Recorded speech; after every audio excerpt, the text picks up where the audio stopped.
আসসালামু আলাইকুম রহমতুল্লাহ বারাকাতু। এটা হচ্ছে ইসুজু ইসুজু ডায়না গাড়ি। তো আমরা এই গাড়িটার লিক বন্ধ করার জন্য আবার সেই ইন্ডাকশনটা ইউজ করবো, সেটা ইউজ করবো।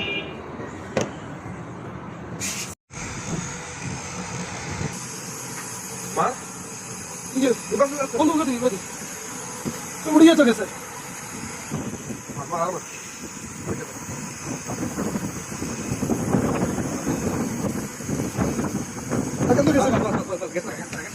আসলে আজকে সত্যি হচ্ছে বাতাস, আমরা গ্যাস ঢালতেছি।